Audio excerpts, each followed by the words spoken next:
Om Sahana Vavatu Sahano Bhunaktu Sahaviryam Karavavahai Tejasvinavadhitamastu ma vidvishavahai.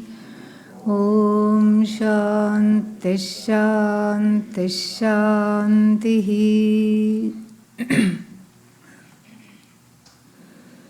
Om Bhadram Karnebhih Shriniyaama Devaah Bhadram Pashye Makshabhiryajatraah Sthirairangai Stuštuvagam Sastanubhih Vyashema Devahitai Yadayuh Swasti na Indro Vridhashravah Swasti nः Pusha Vishvavedaः Swasti nastarkshyo Arishtanemiः Swasti no Brihaspati'r Dadhatu.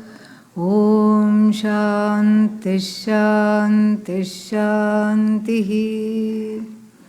Vidyate Hridaya Granthihi Chidyante Sarva Samshayaha Kshiyante Chasya Karmani Tasmin Drishte Paravare.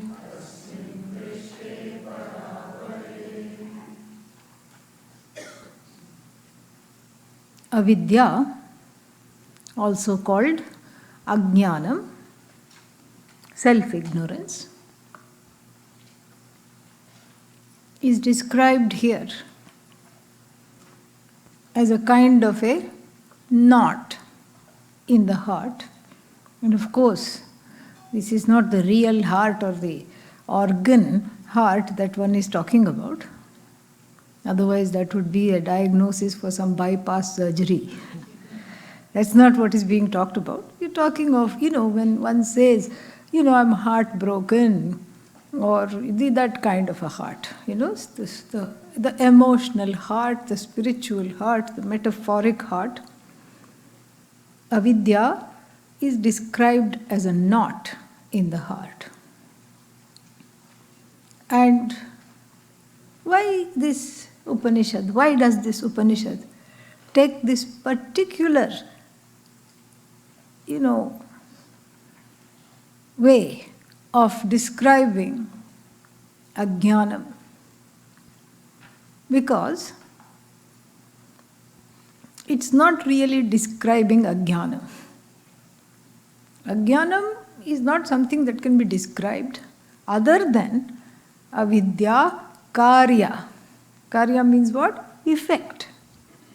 So it's not describing Avidya per se, but because really, what can you say about Avidya itself other than the fact that it causes problems? And that too only in the human being. So, Avidya Karya is being discussed. The effect of Avidya, and this is why the Upanishad is, all the Upanishads, Bhagavad Gita, etc., they are timelessly relevant. Because Avidya affects a person the same way as it did 50 years ago, 100 years ago, 200 years ago, 2000 years ago, same thing, that hasn't changed. And that effect here is described as a constriction. It's a very good way of looking at this word knot, unpacking this word knot. So the knot here is a constriction. And I told you it is Avidya Karya. Karya means effect. And this is how the Avidya is experienced on a daily basis. As a constriction. I can't do what I want. Constriction. I don't get what I want. When? All the time. Constriction. And then what else, Somebody is out to get me, constriction. I don't feel so good, I feel like an idiot, constriction. I don't know enough, constriction. I'm not good enough, I'm not accomplished enough, I'm not enough in any which way.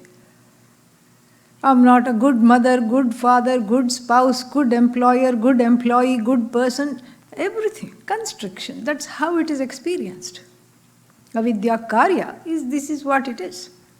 And that's why that's what makes the Upanishad so relevant, because if somebody were to say, remove avidya, why? Anybody would ask, why? Why should I remove avidya? And then when it is explained that it is causing a constriction, and that constriction is not just experienced by you, it is universally experienced. As long as you have a human buddhi, then it is experienced in a very, very similar way. Maybe the individual autobiography will differ. We talked about the autobiographies yesterday. Maybe the individual manifestations will differ, but one knows the general symptoms. This is what the whole thing is. Then again, I want to be kind, but I don't know why I'm not able to. Constriction. I want to be magnanimous, but I'm not able to, I can't. Constriction. I want to be compassionate, yet I behave in ways that, that belie my intuitive desire, and that belie my own nature, what I think I am. Constriction. I want to be able to rise above my own pettiness, but I'm not able to do so. Constriction. This is what is granthi. This granthi is removed by adhyayana of the grantha called Upanishad. This is what it is. Constriction. And this is not, because avidya itself, is not the problem. Because every dog is what? Avidya or jnani? Yeah, is in avidya. It doesn't know. Actually, I must protest. There is a spelling mistake in my name. It should be G-O-D, because that's what the Upanishad says, but it is D-O-G. No protests. It's fine, however it is. If it's allowed to live its life, if it's allowed to be what it is, no protest, no problem at all, it's okay. No constriction, in other words. At least that we don't see.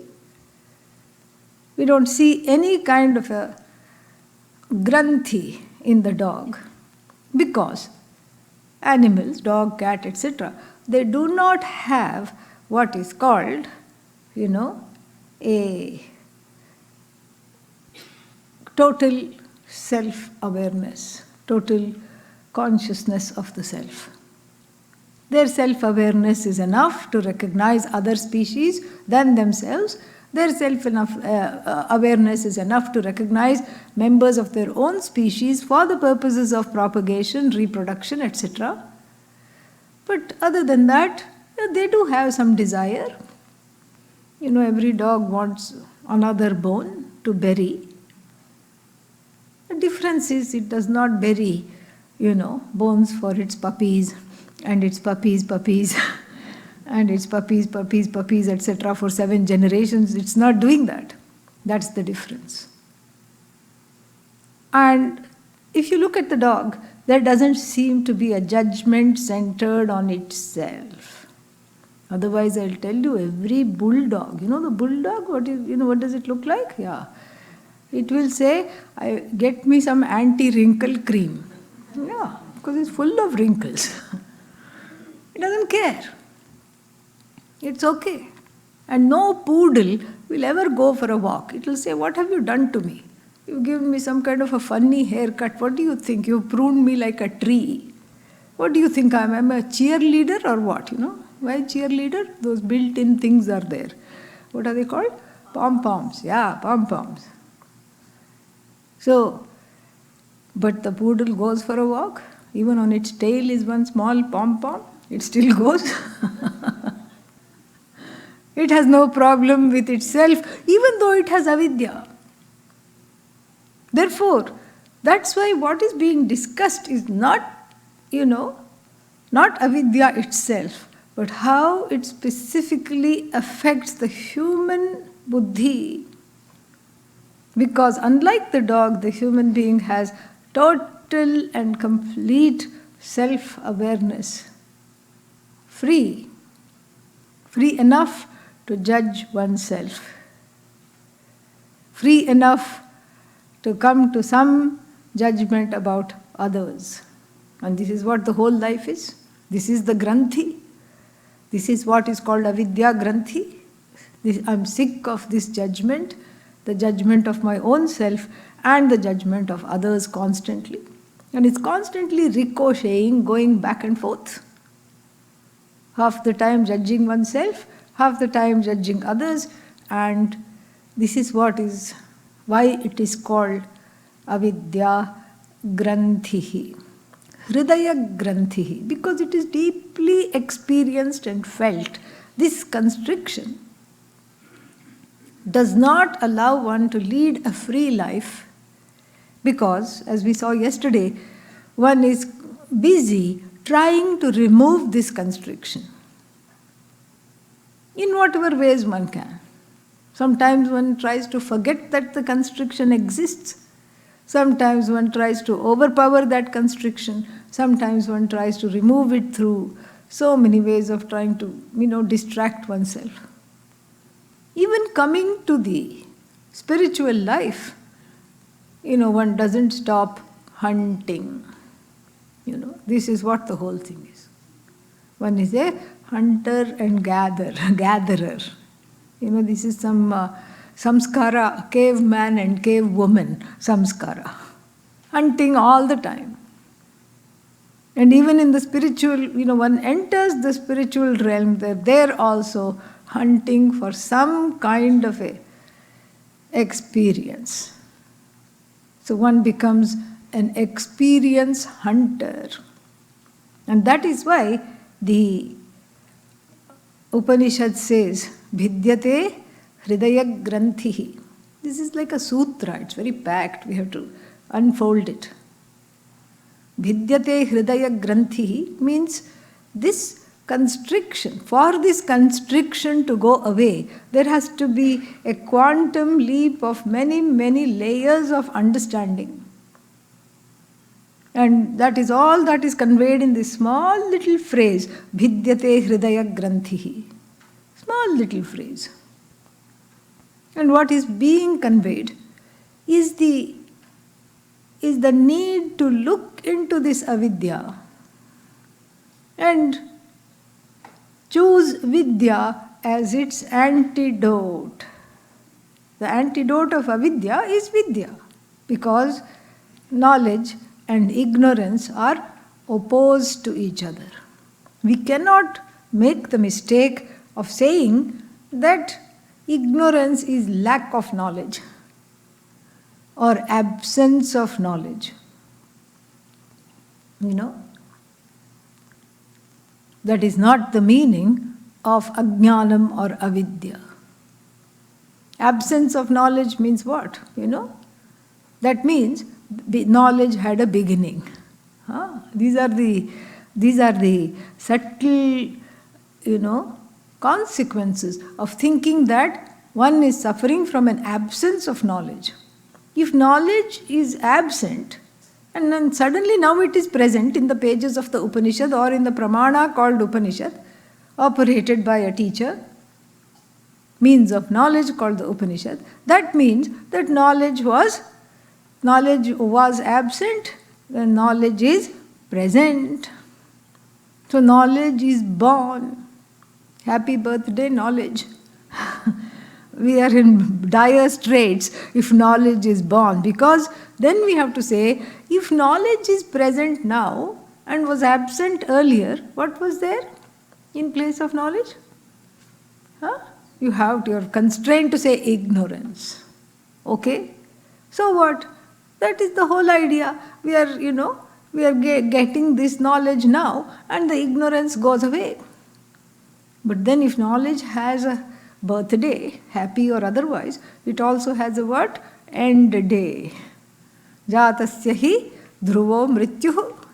Anything that is present or is born has a beginning, has an end. So then, what are we doing here? Why are you coming retreat after retreat, taking courses after courses, if it is a knowledge that is going to later on be substituted by ignorance? What is the use? No use at all. And therefore, here, Hridaya Granthi, Avidya, has to be taken as totally opposed to knowledge. It has no beginning. Ayyo, this is terrible. Avidya has to have a beginning. Why should it have a beginning? If it had a beginning, again, we are in that same problem. What was there before Avidya? Vidya. Then Vidya turns into Avidya, Avidya turns into Vidya. What is the use then? What are we doing here? Anirmoksha prasangaha. There is no possibility of moksha at all. At the most, you can say, I had moksha for half an hour and then Avidya came back. And then what will happen, It's the same thing. You can have a mocha and be happy for half an hour. Same thing. Why would you, study the Upanishad? No problem at all. So therefore, the nature of this Hridaya Granthi, from the standpoint of effect, we have seen it's like a constriction, but we have also to see it from the standpoint of itself, as in what kind of a cause it is. If Avidya has no beginning, does that mean it has no end? Thank God. It does not mean. It is something that comes to an end, but it cannot have a beginning. Why? Because the jiva in whose head the avidya sits has no beginning. Why does the jiva have no beginning? Because jiva is Ishvara, and Ishvara has no beginning. Ishvara is Satchidananda, jiva is Satchidananda, we saw that. Satyam Jnanam Anantam Brahma. So both are beginningless. They don't have a beginning. They cannot have a beginning. That which you call limitless has to fulfill two conditions. It has to include you.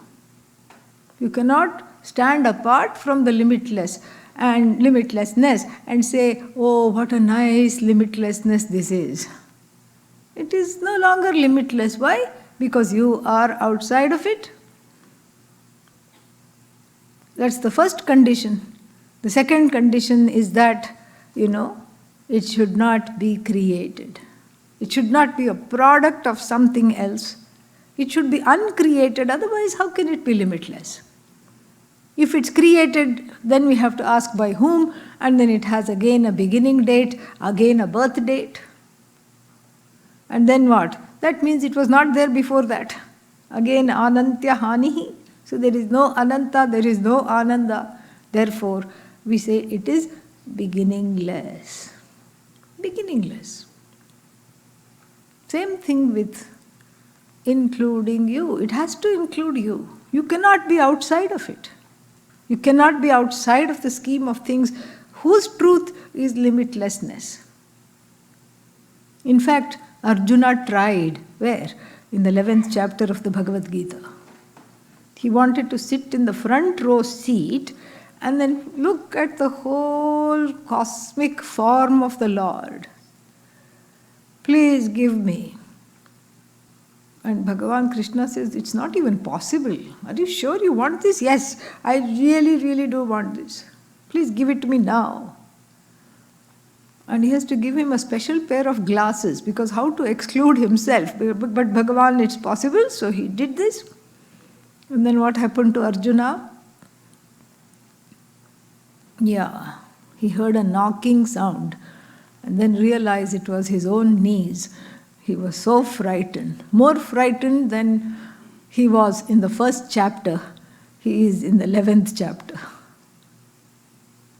Because of this separation from himself and that limitless form of Bhagavan, which included everything. Which included, Bhagavan meting out justice to Duryodhana and all these people, everyone. And naturally, he got frightened. So therefore, this limitlessness is not other than you. That is the message of the 11th chapter of the Bhagavad Gita. It's not outside of you, it's not other than you, it cannot be separate from you. Therefore it is you. No, but I don't feel limitless. I feel limitations every which way. Height-wise I am limited. Weight-wise I may be limitless, but even that is limited. Income-wise don't even ask. Fully limited. So, but that's not my feeling. I don't experience this limitlessness that you're talking about. And you keep saying that you are limitless, you are limitless. And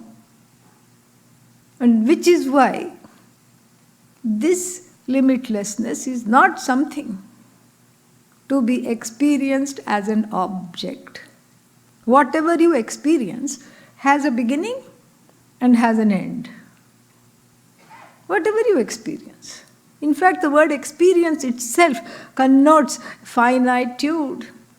It has a beginning, it has an end, it is, it comes. That's why when you go for a vacation, you say, that was a fantastic experience, in hindsight. You go to a pilgrimage, you go to a shrine, and you have a moment of absorption standing right there in front of the deity. And you say, that was an amazing experience. That means what? It was. And if Brahman, that the name that we have for this limitless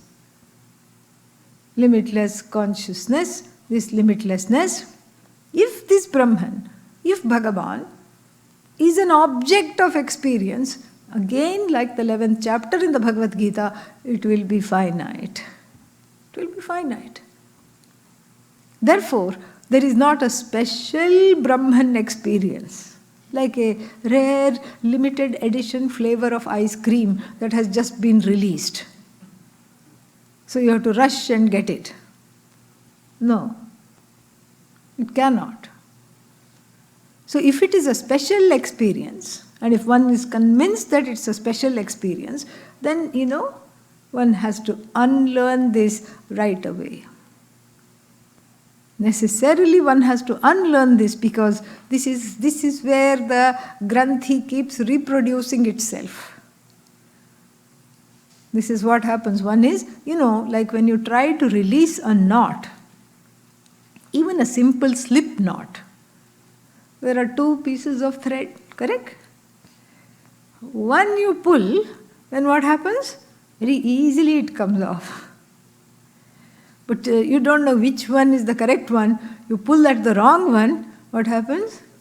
It tightens even further. This is what happens to the granthi if one is determined to try to experience this limitlessness. It's you. It is the content, the truth of the experiencer, and this is what has to be studied. This is what has to be known for the granthi to release. That is how the granthi releases, because it's not outside, nothing is outside the ken of your experience. No particular experience we are talking about. We are talking about that I who is that self, that Atma, that I who is the witness of every experience, who is the invariable presence in every experience, and who is not affected by the experience, whether it was good or bad or neither good nor bad, doesn't matter. So in every experience, there is a variable component, comes and goes, that is the object of experience, comes and goes. Movie comes and goes, ice cream comes and goes, mall comes and goes. How do you spell mall? M-A-U-L, yeah. Where you go to get vairagya from your pocket book, yeah. Where you are mauled of your sanity as well in the process. This is what it is. So, mall, experience that comes and goes. something, some nice Indian restaurant experience that comes and goes, or any restaurant comes and goes. And concert experience comes and goes. Dance comes and goes. But there is something that's variable, there is something that's invariable through all these variable experiences. And that is not the object, that is yourself, the subject. A subject that is untouched by any experience in which it is participating or not, unaffected, not at all afflicted in any way. Na hrishyati na kankshati, has no expectations, neither does it have ecstasy or agony, because it is complete and full in itself. And it doesn't have, any longing to become one with any experience. Because the object of experience is not separate from itself, this I. But it is not one with anything. So what is this object of experience? Whether we are talking of, movie, mall, ball, this, that, so many things that come and go. Vacation, so many things that come and go. Park. What do all of them have in common? All of them have in common a kind of an iffy reality that they enjoy. Because all those objects of experiences are totally dependent on I. That's what it is. I, the subject. All objects are dependent on I, whereas the I is independent of all objects, all experiences. Yesterday we saw the definition of I. The first one was what? Sat or Satyam. So what about all the other things, objects, etc.?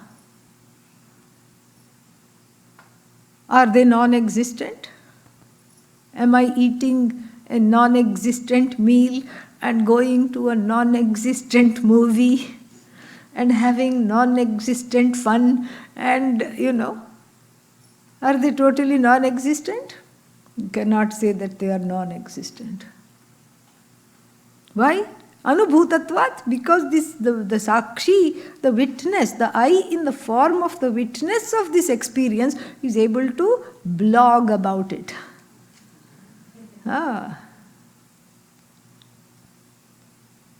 Somebody asked me yesterday, can I start a Vedanta blog?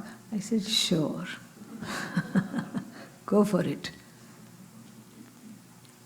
So, this is what the whole thing is. You're blogging about it, so the witness, the sakshi of the experience is very much there. And the sakshi of the experience can write about the experience, so the experience is not entirely non-existent.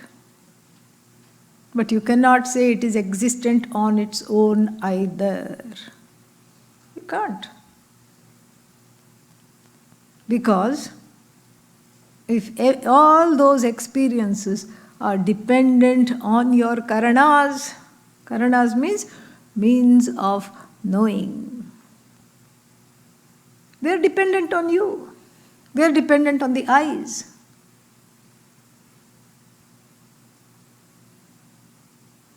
Otherwise, it will be like a movie playing in an empty theater. Did it really play in the empty theater? Yes, sometimes in this country that's how it is. Empty theater, the movie is playing. That's what it is. No one to cognize it. No subject there. And of course, we cannot go away from this, from this discussion without discussing the famous Zen expression. If a tree, redwood tree, falls in the forest, what does it do? Will it make a sound? This is, I always say the Zen masters have it very easy. Here we have 6 classes, 5, 6 classes a day. And the Zen master will just say this and then go away. The student has to sit with it and cannot come back until that answer is received. Answer or further questions or whatever it is. It is called a cone, not ice cream cone, K-O-A-N, cone. If the redwood tree falls in the forest, will it make a sound? Arey, what are you talking about? Of course it will make a sound. It's following the laws of physics. And if the velocity and that crashing sound will be there. This is one paksha, one side of the argument. And what is the other one? Well, can it be called a sound if there are no pair of ears or even one ear to cognize it? Is it called a sound without someone saying, this is a sound? So what is the definition of sound? That which is heard. Correct? Minimum. Basic definition of sound is it should be heard. An unheard, I don't even know what to call it. You can't call it sound now. And noise also, again, same thing. Yeah. I heard that, yeah. So, an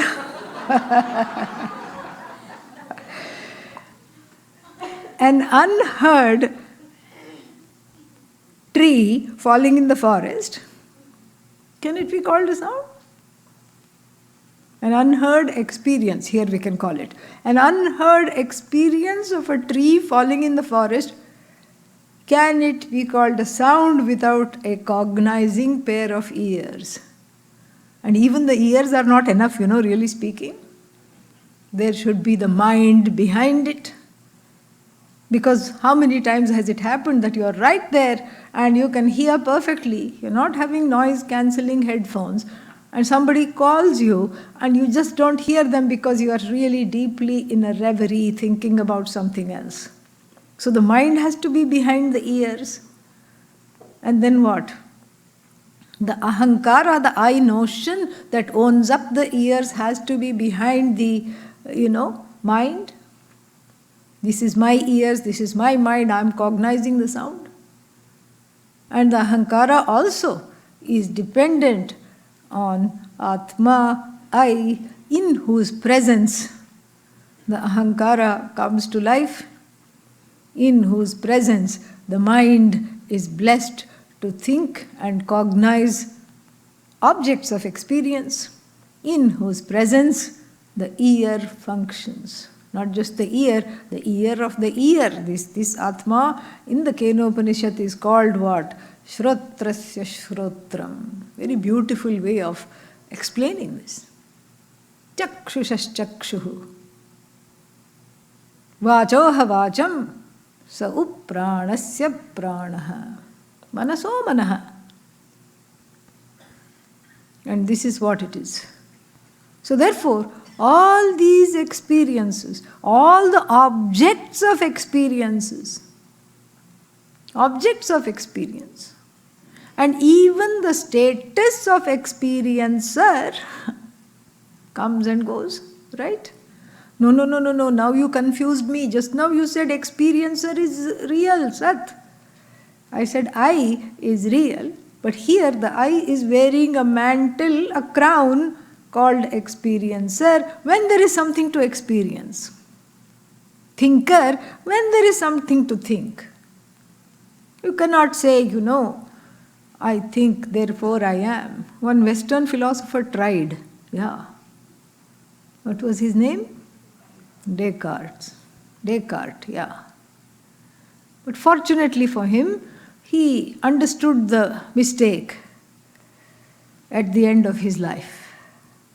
He understood the mistake and he changed it. What was the mistake? Putting Descartes before day horse. That was the mistake. That really was the mistake. So therefore what?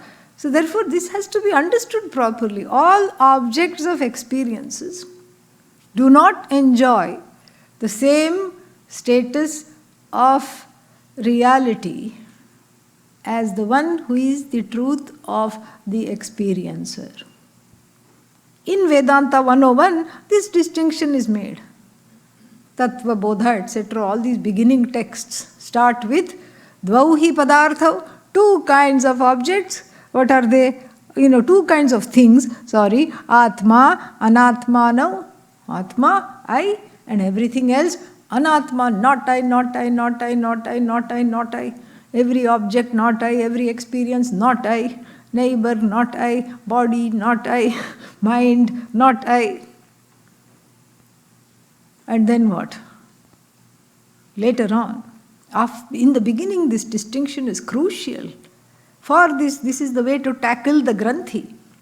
In the beginning, the distinction is crucial, very, very crucial, because what happens otherwise is that this I and the not I are mixed up. Mixed up totally, and then one is not able to see the difference.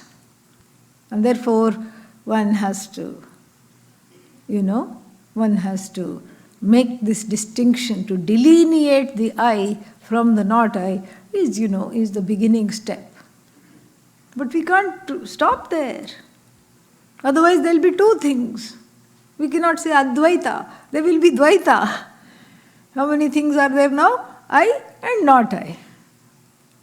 And you're stuck with this. No, that is Granthi. Yeah, that is the problem. That is already the problem.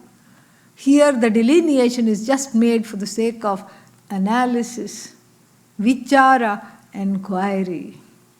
And then what? Then after that we are having a different kind of a conversation to tackle the avidya, granthi. And what is this conversation? The not I is not separate from the I, relies on the I. Non-separate from the I is the not I. So is this the true the other way around too? I is not separate from not I? No. I is I, not I is I. This is what has to be understood. Just by way of example, we bring out, this is a new one, different one, okay. Little bigger. Better to see. So this is what it is. So we cannot, is pot, this is pot, and its relationship to its truth, clay. Pot is nothing but clay, but can we say clay is pot?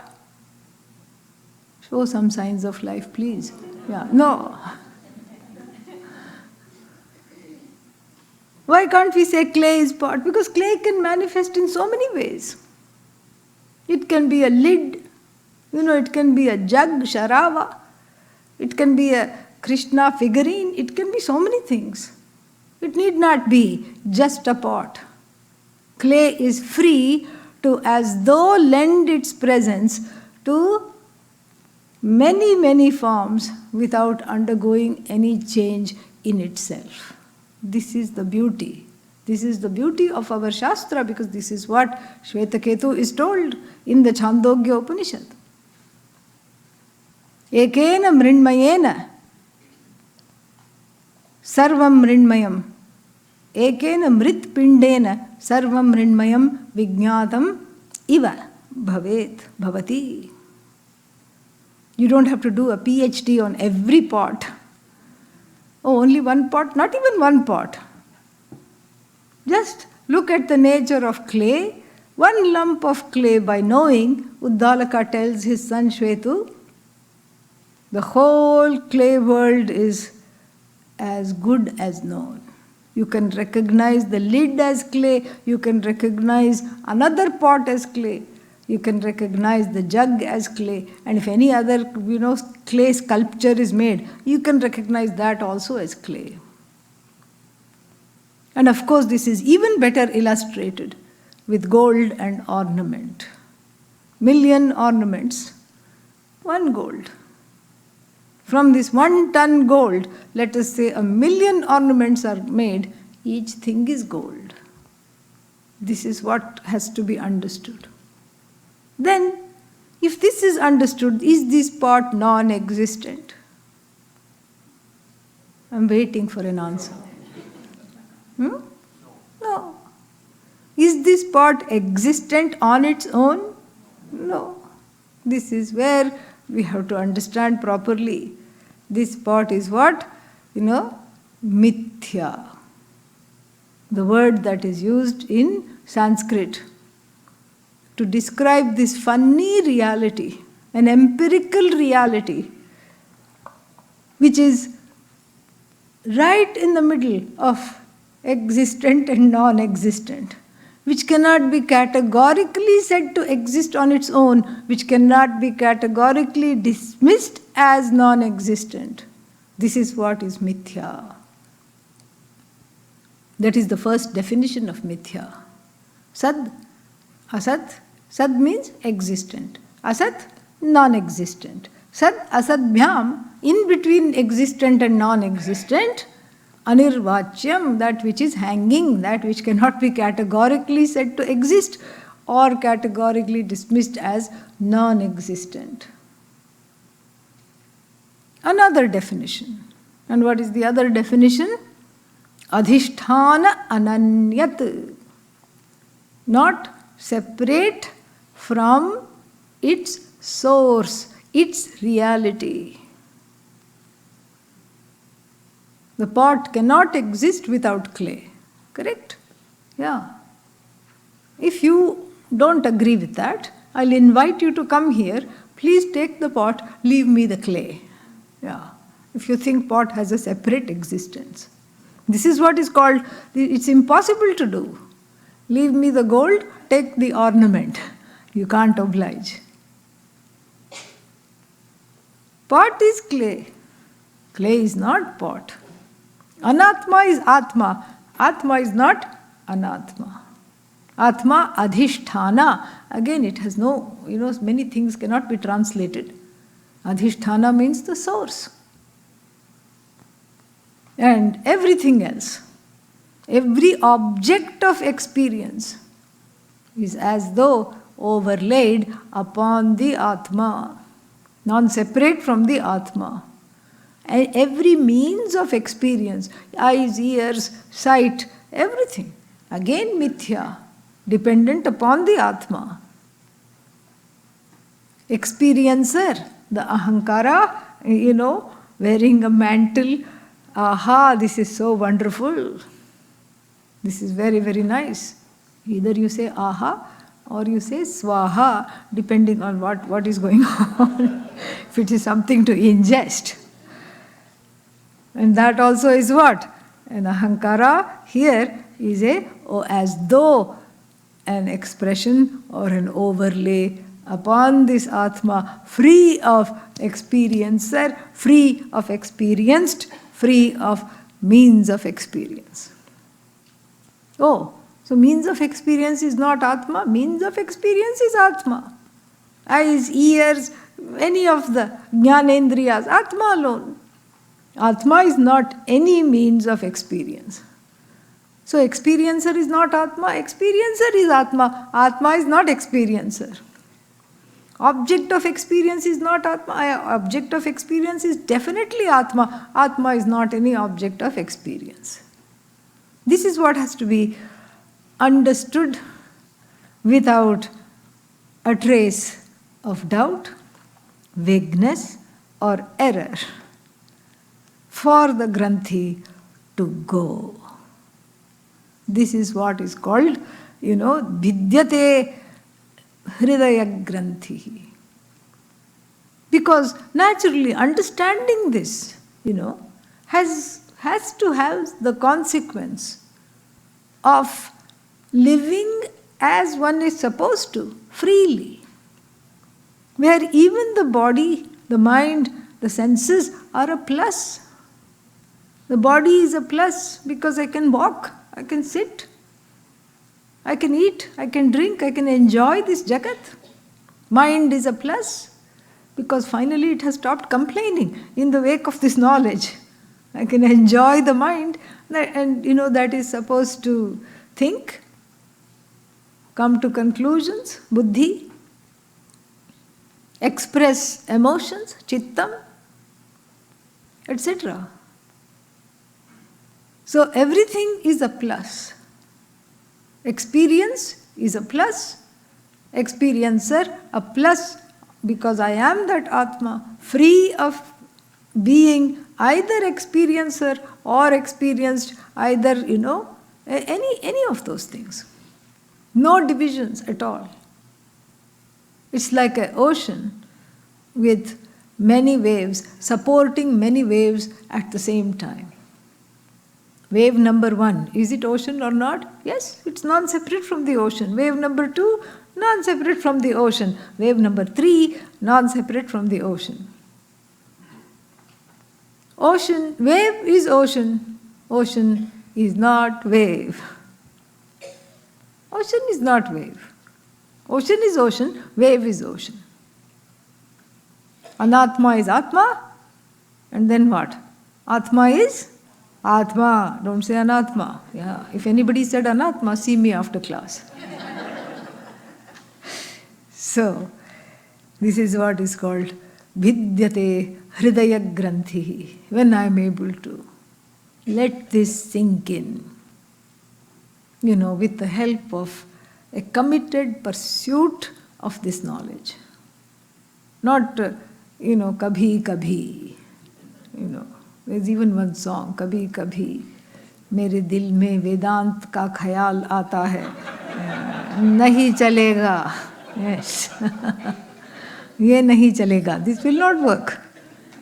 Yeah. It cannot be some, what is that?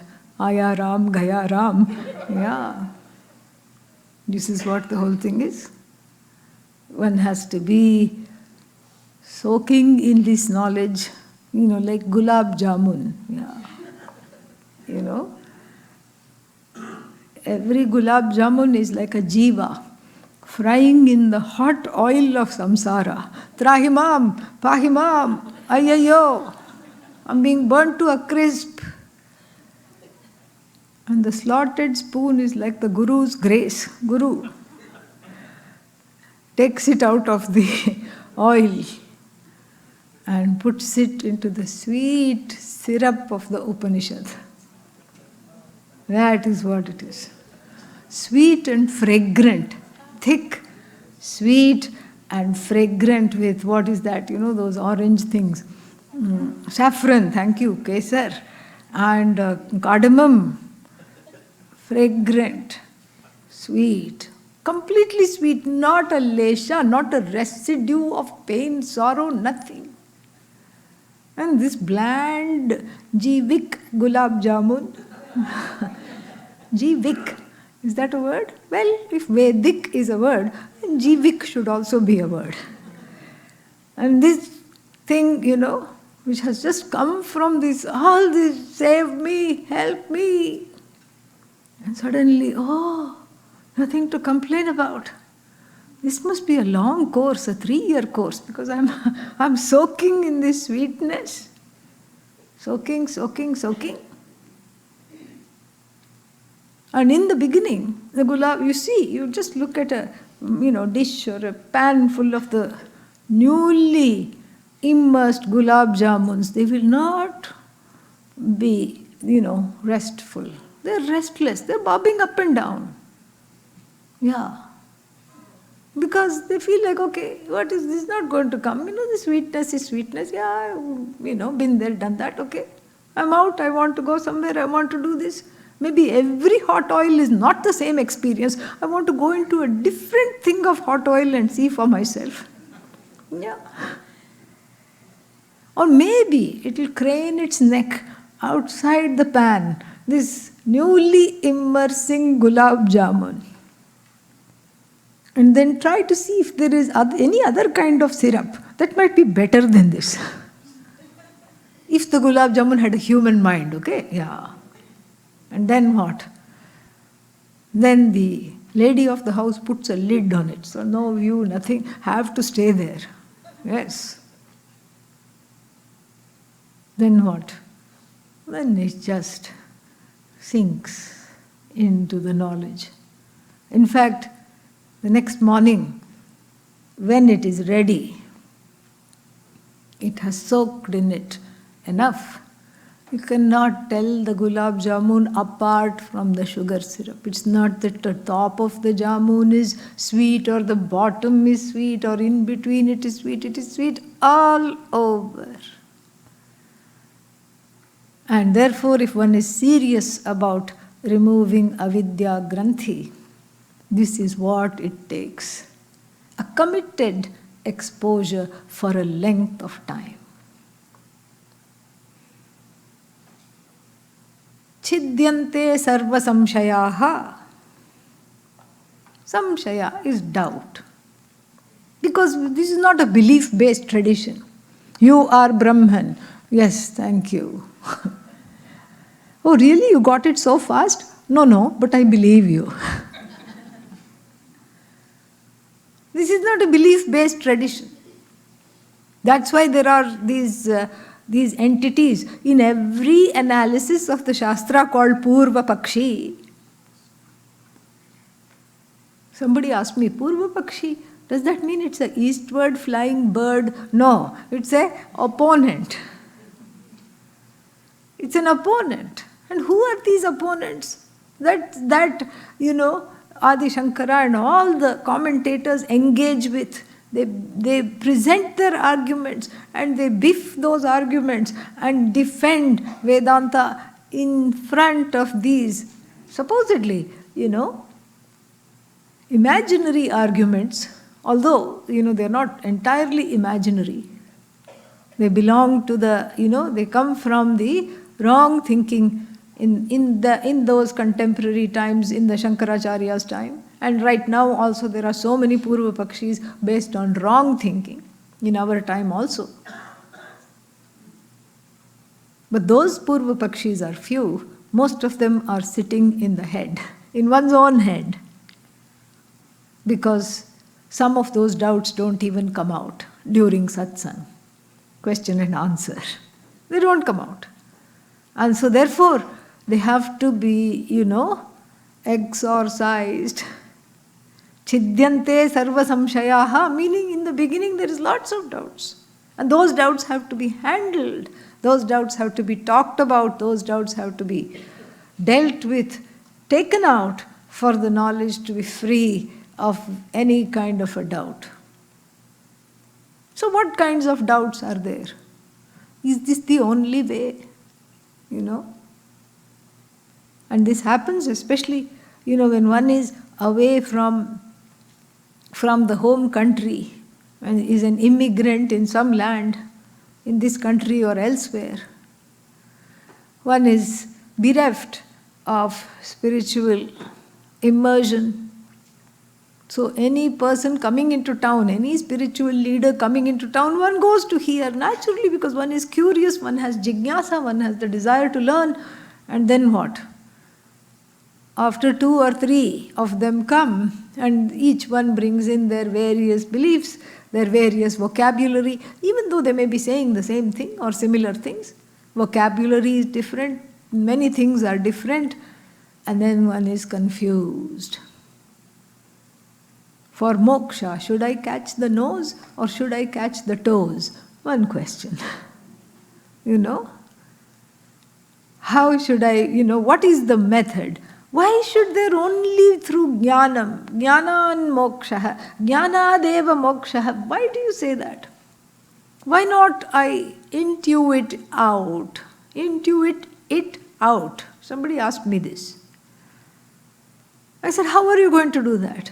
No, because before I lead my day, I get some intuitions, I get some, some guidance. I said, from who? Well, my inner guru.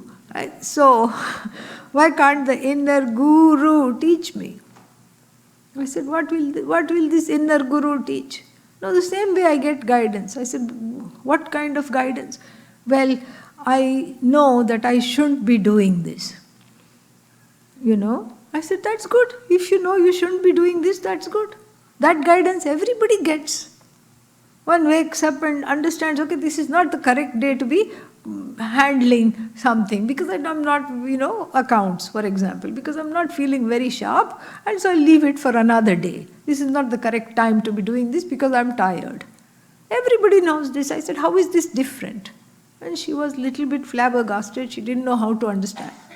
She said, why do I need somebody to teach me what I already am? I said, because there is no other way of knowing it. Why can't I read the Upanishad? I said, read. I have already read.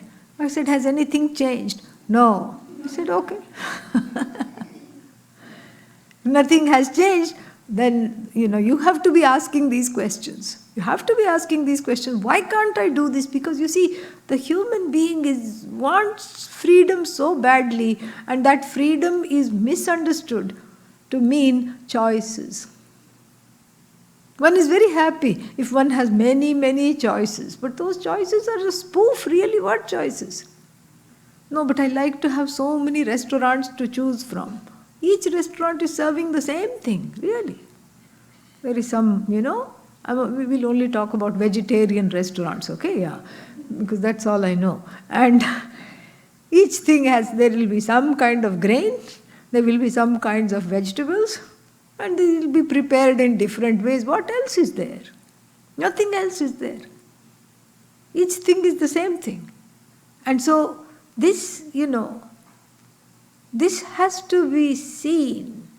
And the fact that all these doubts are hidden within oneself, that has to be recognized and flushed out.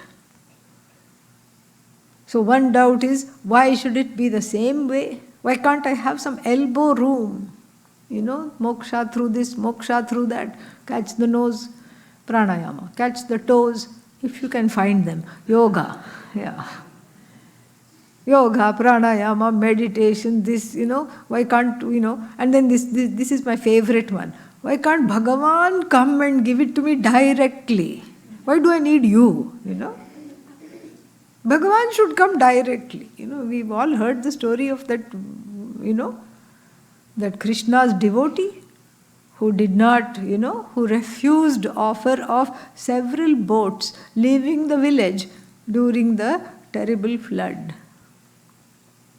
Finally, the king's boat comes with nice, all music, everything, air conditioned, all nice cushions. Come, last chance. Glub, glub, glub. He says no. And then finally, because he was a bhakta, he goes to heaven. And then, he's very angry with Lord Krishna. What you spoke in the Gita is a lie. You said, Name bhaktah pranashyati. My bhakta is never destroyed. And look, you let me die. You said you would save me. And Krishna said, what is your name? He said, Manda. Manda means slightly dull. And Krishna suddenly had a lot of respect for Manda's mother. Yeah, she named you rightly. Indeed, you are dull. Who sent the first boat? Who sent the second boat? Who sent the third boat? Who sent the king's boat? So these are all kinds of doubts based on spiritual romanticism of wanting to be saved. Ours is a tradition where it says you are never enslaved to be saved. You are already saved. That's why in the year 2000 in New York there was this big symposium of religious leaders. And somebody, after Puja Swamiji spoke, somebody just stuck a mic to him and said, what is your message for the new millennium? Without missing a beat, he said, oh God, please save me from all saviors. That is my message. That is my prayer for a new millennium. This is what he said. Because that is the crux of the tradition. You are not bound. You are already mukta. Muktasya muktihi. It is a moksha of the one who is already free. It is an as though freedom because it's an as though bondage. It is not an ocean of samsara, it's a notion of samsara. And that which converts the ocean into notion is this Vedanta. That is what one has to see. Only God should give. God has to come and save. Something has to happen, something dramatic has to happen, And all this is the spiritual romanticism and this experience hunting samskara that has not gone. I want a spiritual experience. This is what the whole problem is. And that is why one has to understand the role of samshaya. And this samshaya has to be swept out of the head mercilessly, like cobwebs. How? We will see in the next class. Om Purnamadav Purnamidam Purnat Purnamudachyate Purnasya Purnamadaya Purnamevavashishyate. Om Shanti Shanti Shanti. Harihi Om Shri Gurubhyo Namaha. Harihi Om.